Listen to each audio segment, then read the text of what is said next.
Let's consider popularity, the ideal of Jeffrey Moore. If I only had a car like that, I'd really be popular. Everybody'd want to be friends with me then. Why, I'd be the most popular guy at school. Nothing like a flashy car to make a big impression. How about that, Stu? Okay, I've drained the oil. Went ahead and put an empty filter on there and the bolt back in the pan just to keep it from dripping. And I've removed the bolts holding the clutch housing on here. Now, I started out just with a simple idea that I wrote numbers down on this paper, and these represent the o'clock position of the bolt. I called this 2 o'clock, I called that one 4 o'clock, 5 o'clock, 6 o'clock, 7 o'clock, 8, 9, 10, 11, and 1. Now, when I pulled the bolts out, they were all the same size except 2. So make note. Or if not, hey, you got my video.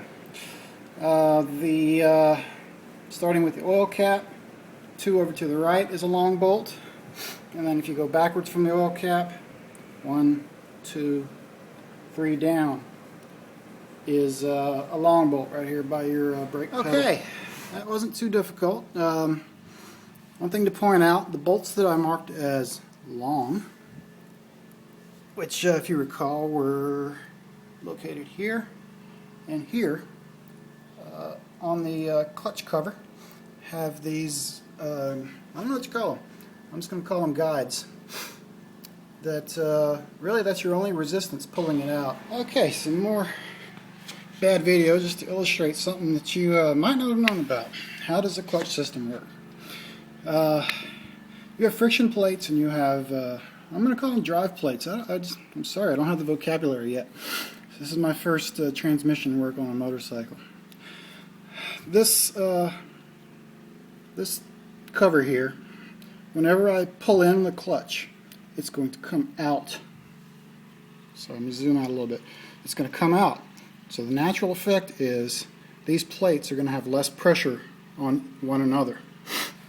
So whenever you pull in the clutch, which I'm going to show you in just a second, but I'm not sure how good the video is going to be, this is going to pull out, or push out rather, and these plates won't, obviously, can spin independent of one another, and that's why your drive gear doesn't turn when the clutch is pulled. Once we get this clutch off, you're going to see the inner basket, and it might make a little more sense. But let me just real quick see if I can reach over the handlebars. Okay, I'm pulling. You might have seen that happen real quick. Clutch is released. Now I'm gonna pull it in like I'm shifting gears. There. Did you see that move? I know it's kind of small movement, but it's enough.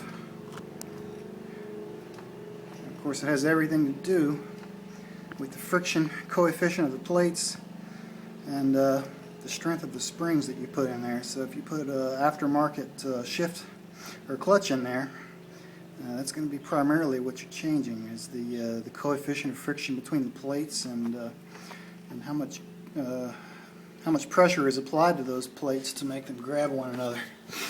So I got to turn the camera off. Oh, one more thing. Don't do what I did. It looks like this should be easy for a screwdriver to fit in there, and it sort of is, but you can mar it up. That's a 10mm fitting. Use a socket. Alright, here's all the fun you missed. Springs came out with socket, as I mentioned. Got all the clutch plates I could reach, even with a screwdriver. Kept them in order. Still got one end there. Alright, this clutch tool, I got it online from Motorsport. I think it was no more than $25. Worth every penny. It's going to hold this inner basket while you get this 27mm nut off. That nut is actually kind of thin, and I thought I was going to do it without an impact wrench. I was going to do it with just a lever arm, and lo and behold, my Harbor Freight socket started to round its corners, so I put it on the impact wrench, and it comes off with no problems. The bike is off the ground, by the way.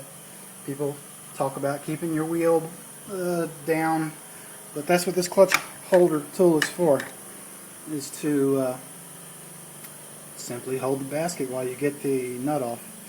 So we're getting down to the guts of this thing. I'll stop talking and do some more work and see where we land.